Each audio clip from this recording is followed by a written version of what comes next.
This 39 Dunedin News Bulletin proudly brought to you in association with Alex Campbell's Menswear.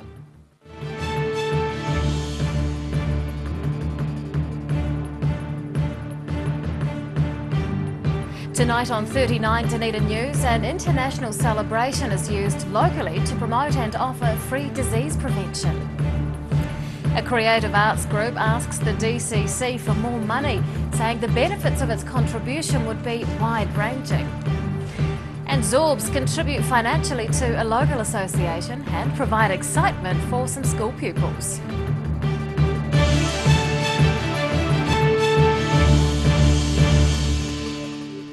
Good evening, Dunedin. I'm Rebecca Dupree.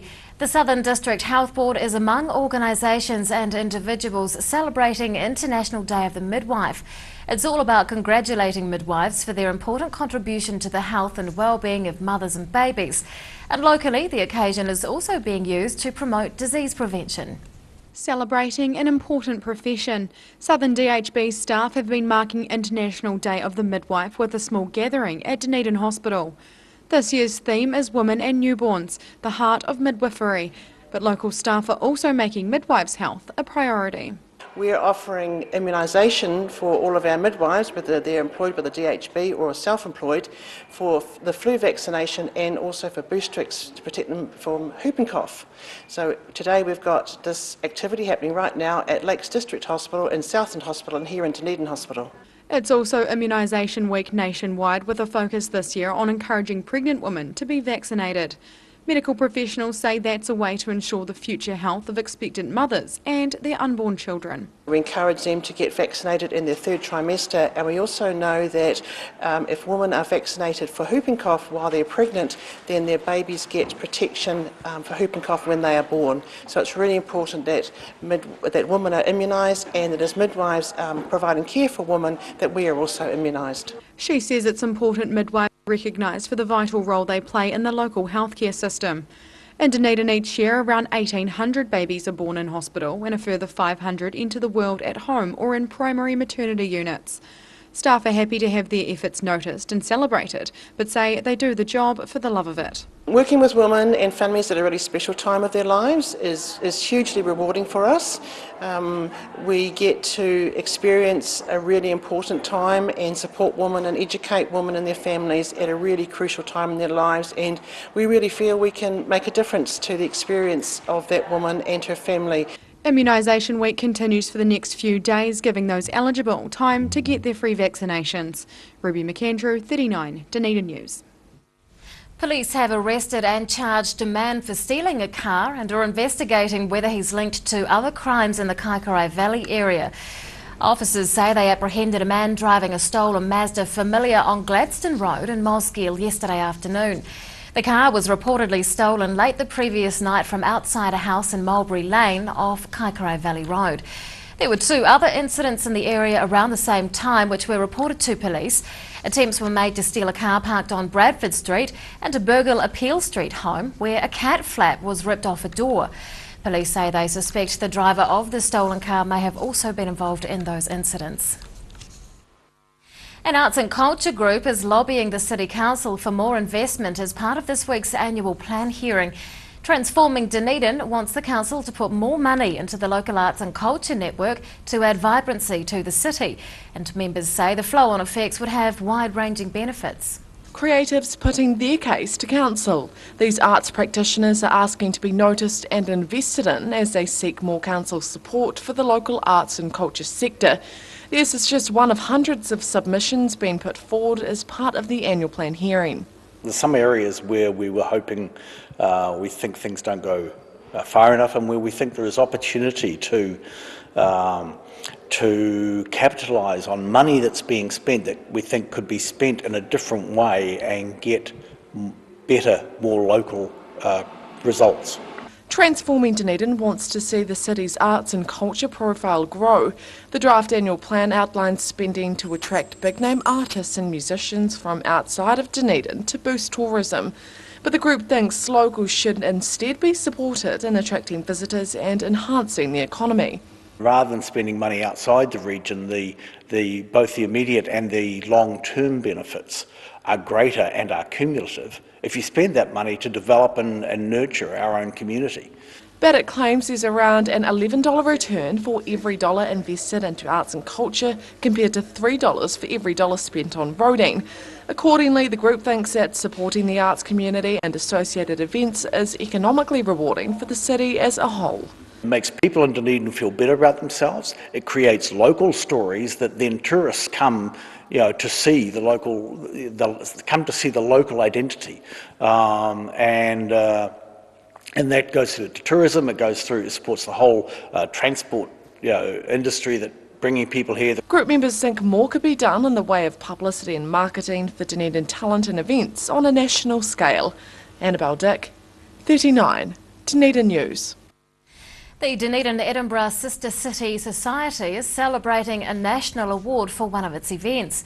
The Society's St Andrew's Day festivities in the Octagon late last November were recognised in the recent Sister Cities New Zealand Awards. The event won the Best Cultural, Sport or Recreation Project category. Judges said the St Andrew's Day activities were innovative and successfully engaged the local community while strengthening Dunedin's ties to Edinburgh. The event was credited with raising the profile and awareness of sister city relationships. Society members have received $1,500 worth of air travel. The Otago Down Syndrome Association is being given the proceeds from a creative activity involving local children. A crowd of excitable intermediate school pupils have been climbing into Zorbs for a fundraiser organised by tertiary students. But the event wasn't just about providing a financial boost. Happily taking a tumble. School pupils have been rolling around Dunedin North Intermediate in Zorbs during lunchtime for a quirky fundraiser. All proceeds are being donated towards helping locals with Down syndrome. It's part of our 300 level marketing sales paper. We have been teamed up with the Otago Down Syndrome Association, and we were put into groups in our tutorials where we all had to go out and either raise awareness for Otago Down Syndrome, and if you'd like to, also raise funds for them as well. Chapman and her team decided they wanted to raise money in a fun and creative way. They liked the idea of engaging children in activities and have been making the most of their connections outside the university. We thought we'd like to get into schools and try and target the younger audience. And with the Zorb Soccer, I'm fortunate enough to work alongside John Matthias, who has kindly donated us the balls for the afternoon, which is just a great engagement tool, and the kids are obviously really enjoying it. Dunedin North Intermediate pupils each donated $2 for their turn in the inflatable balls. But Chapman says it's not all about the money. She wanted to raise awareness of the work undertaken by the local Down Syndrome Association. Originally we kind of set up for a Mafty Day, but with our assignment deadline obviously coincided with school holidays, so we had to take a different approach. So anything is great, and I'm sure the Otago Down Syndrome Association will really appreciate it. Dunedin North Intermediate staff reached out to Chapman about the event after seeing Zorbs used in a playball session. They say it seemed like a creative way to raise some money while giving kids a fun experience. Ruby McAndrew, 39, Dunedin News. That certainly looks like fun. Well, still to come on 39 Dunedin News, local athletes do well at a competition in Cambridge, and several Dunedin attractions are up for national awards.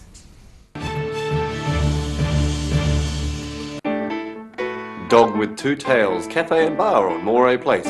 Proud supporters of New Zealand Music Month, May 2016. Every season, we're proud to dress the region. Alex Campbell Menswear, it fits.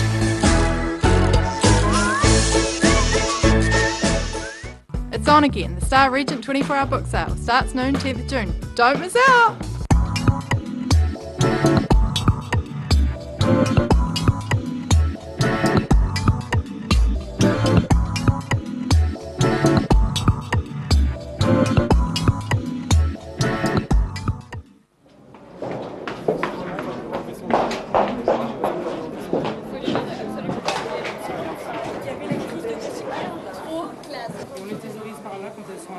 On m'a demandé de les caster sur la voiture des pieds, maintenant on voit.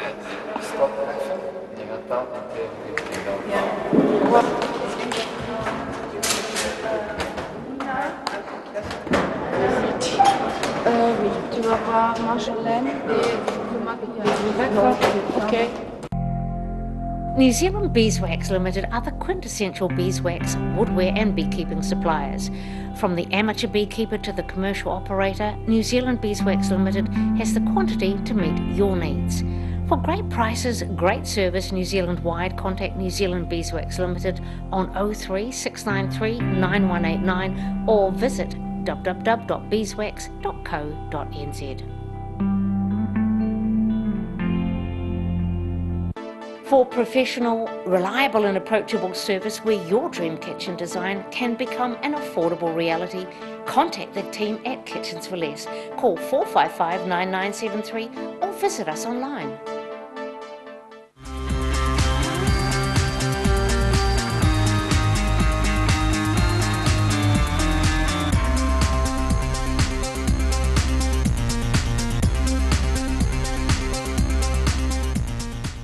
Garage Dunedin, delivering quality stylish garage doors in Dunedin for over 15 years. New doors, replacement doors, repairs and maintenance are all part of Garage quality service.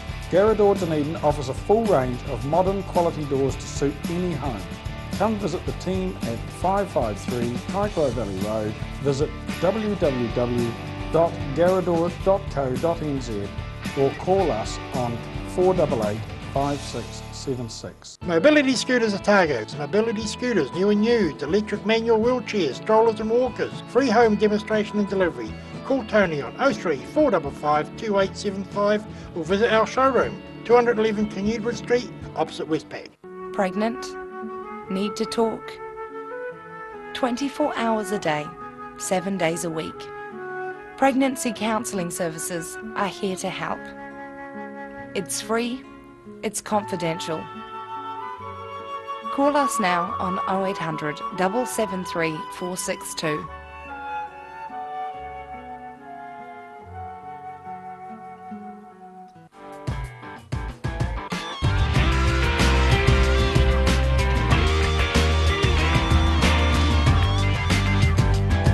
Tune in on Thursday for Motorsport Night on Dunedin Television.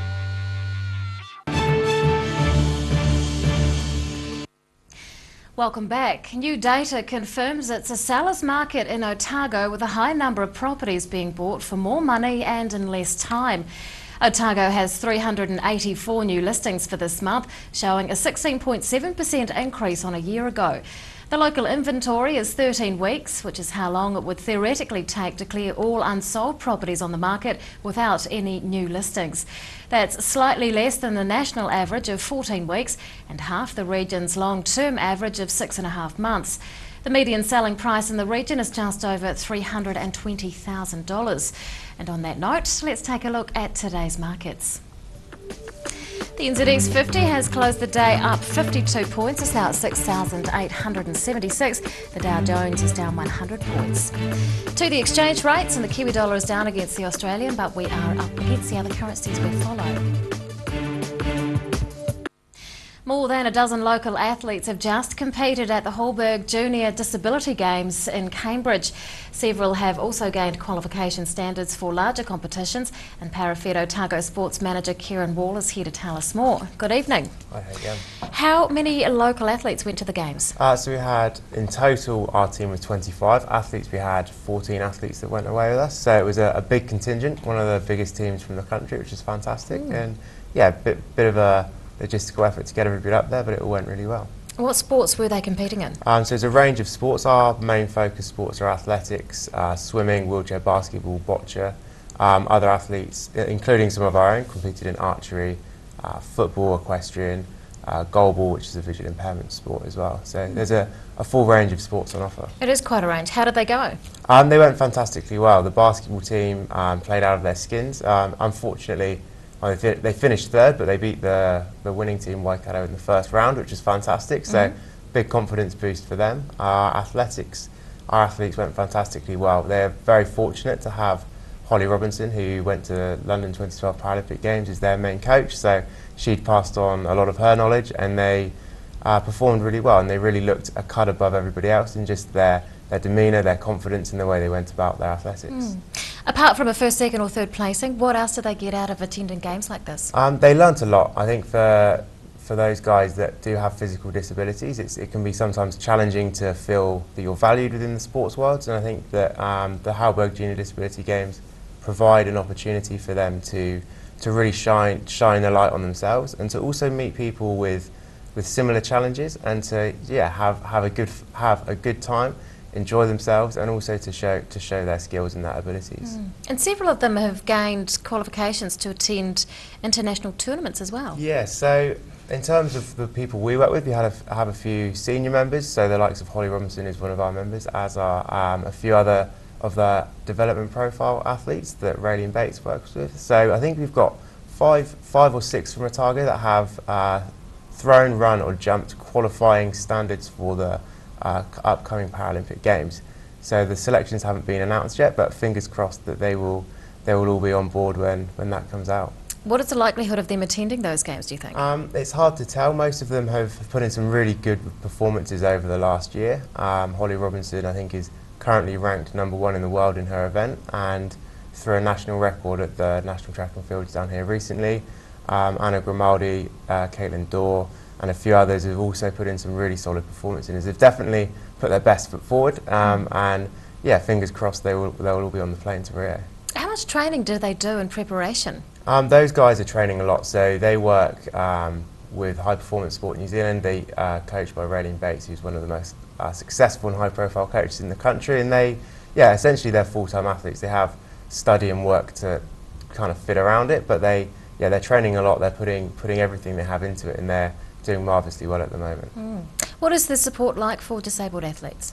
I think the support networks are always improving. Paralympics New Zealand is a really forward-thinking organisation, and one that's supporting them further. Other governing bodies such as Athletics New Zealand, Cycling New Zealand are continuing to put more and more effort and time into those para networks, and at a community level, the work that the para-feds are doing around the country and with us here in Otago is of an increasingly positive nature, and we're doing more and more to support athletes all the way through, from grassroots sports through to that elite level. What are the training facilities like here? I think Dunedin's pretty good. I think the mix of facilities, so you've got the Edgar Centre, which is really accessible for all of our guys regardless of their mobility challenges. You've got the Unipol Centre as well. They've been really accommodating over the past year to try and encourage more disability sports to take place there. And then obviously you've got the track and the pool, which are fantastic anyway, as well as the full range of facilities. And I think, Otago and Dunedin are really open-minded about ensuring that our athletes have the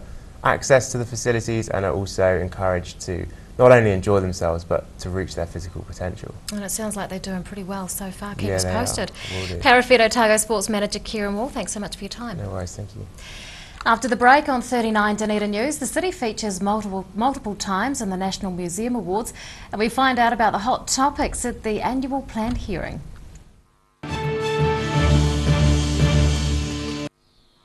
Sir Bob Charles, New Zealand's greatest golfer and still going strong. I'm sure that Sportsville was a contributing factor to my success, and I'll continue to use it. Sir Bob Charles Sportsville, a product so good he puts his name to it. Well, I believe Sportsville helps maintain your quality of life. Now being used by active men and women globally to support strength and mobility. It works for me. Sir Bob Charles Sportsville in the new all-black pack. Call now for the Sportsville special, 0800 502 402.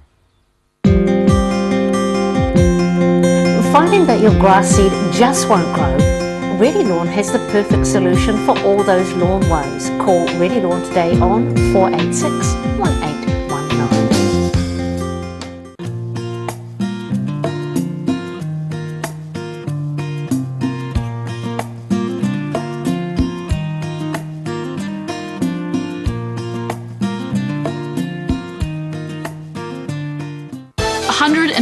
Tracks, dynamic automation, dual faders, and totally digital.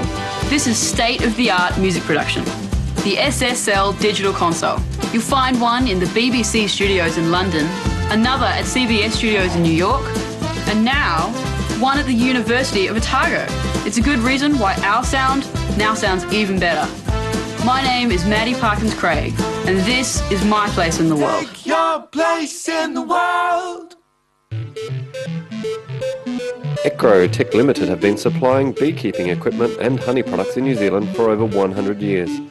a specialist manufacturer of hiveware and plastic products for the beekeeping industry. They are the leading supplier of beekeeping equipment nationwide. For all your beekeeping needs, visit ecrotech.co.nz or call 0800 11 7766. I understand now how economics can affect global warming. And I found out how grass growth in New Zealand affects Fashion Week in Milan. I can even tell you how smartphone technology affects the survival of mountain gorillas. Sorry. Because at the Otago Business School, it's not just about the world of business, it's how business affects the world. I'm Kim. Michaela. David. And this is our place in the world. Take your place in the world.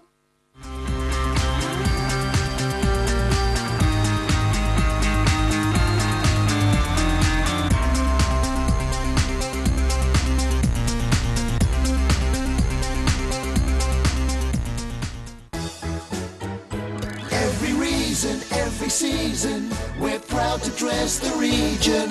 Alex Campbell Menswear, it fits.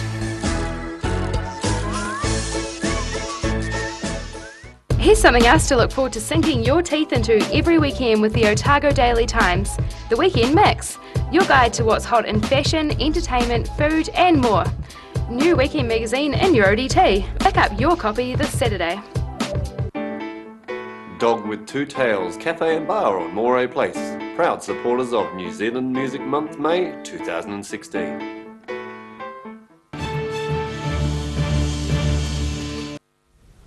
Welcome back. An invasive weed has been contained in Otago, but farmers are being warned not to become complacent in the fight to eradicate it. About 200 velvet leaf plants have been discovered and destroyed on 51 properties throughout the region. The Otago Regional Council says the immediate threat is over, but the fight against the pest isn't won yet. Staff are urging farmers to be vigilant in looking for the weed, as it's likely seeds dropped from plants before they were removed. Velvet leaf got into the country within contaminated fodder beet crops and was discovered in early March. 3 Dunedin institutions are among finalists in this year's National Museum Awards. Otago Museum is in the running for 4 category prizes for different exhibitions and galleries, including its new planetarium. Displays about local Maori women and the late Ralph Hoteri's private ceramics collection are also being recognised, as is the museum's beautiful science gallery. Tuitu Otago Settlers Museum is a finalist in the social history section for its Harbour Communities exhibition. And the Dunedin Public Art Gallery is up for a Maori Award for an archives display. Winners will be announced in a couple of weeks. The Dunedin City Council is trying to set its budgets for the next financial year and is holding a public hearing for its draft annual plan. Otago Daily Times reporter Vaughan Elder has been sitting through the hearing and he joins us to talk about it. Good evening. Good evening. Who have the councillors been hearing from this week? Well, they've been hearing from everyone from just concerned residents just speaking on their own behalf to big organisations like Otago Chamber of Commerce, the university, large organisations like that. What are some of the topics that are being discussed? Well, some of the usual topics have come up this year, like investment in cycleways, the city's infrastructure, and I guess some of the topics that have come up more this year are, I guess, freedom camping's another thing, but yeah, just a big range of topics. How are rates looking for the next financial year? Well, that's where it becomes a little bit difficult for council because they've found an extra $700,000 worth of costs, which they weren't expecting, which means that the predicted rate rise has gone up from 2.9% to 3.5%. So that means that they're going to have to make some tough decisions if they want to keep it within their 3% rate rise limit, which they've set for themselves. What are submitters saying? Well, I guess they're saying where they support council policy and where they think council policy should change. So they're suggesting maybe that there should be more support for the arts or one area over another.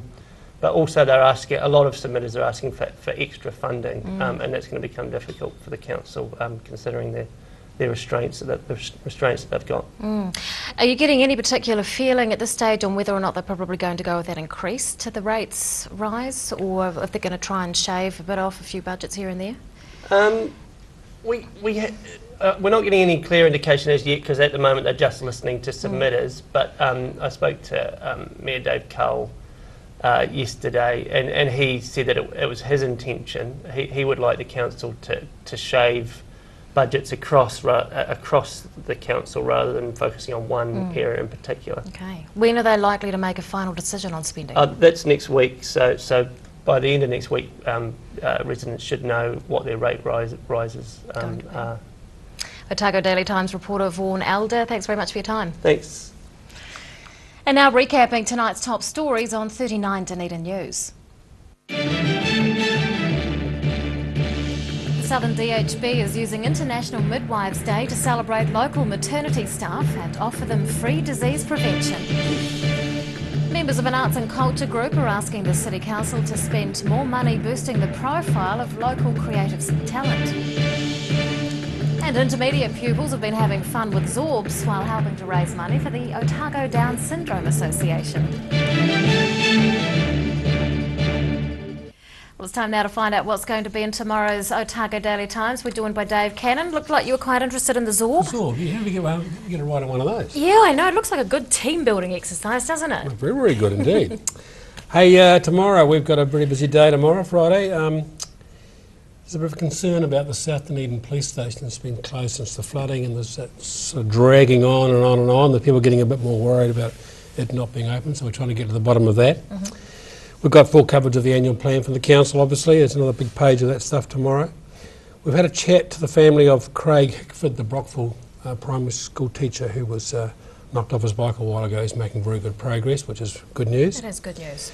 A 15-metre sperm whale washed up on the beach down at the Catlins, and someone chopped its jaw off with a chainsaw apparently, so we're trying to get to the bottom of that story as well. There you go.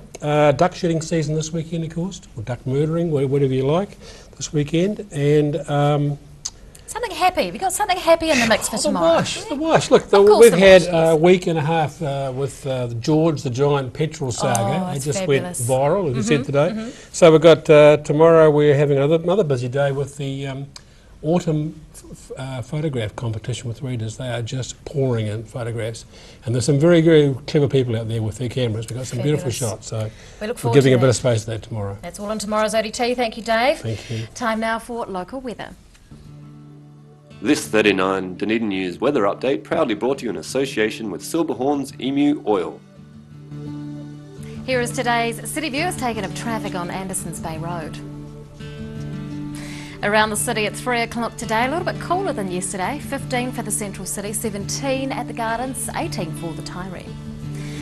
To the situation, and a light northerly airflow will cover much of the country from tomorrow and throughout the weekend. To the forecast for some of the main towns on the lower South Island for tomorrow. Nor'westers with cloud increasing for Invercargill and Gore. Late rain in Tiana with nor'westers. Just a wee bit of high cloud around for Alexandra with nor'westers and a high of 19. Nor'westers and high cloud for Queenstown, Wanaka and Twizel. Just some high cloud, not too much wind for Oamaru with a high of 20. And Dunedin tonight, fine with a low of 7. Sunny at first tomorrow, but high cloud increasing during the day. Winds will be from the northerly quarter with nor'westers freshening at night, a high of 20. And on Saturday, sunny periods increasing with light winds and a high of 16. To the Otago Pallet Fires tidal and fishing information, low tide tomorrow morning is at 10:15. High tide follows at 3:20. And fishing conditions are still no good. And that is local news for Thursday. We'll see you again tomorrow. Good night.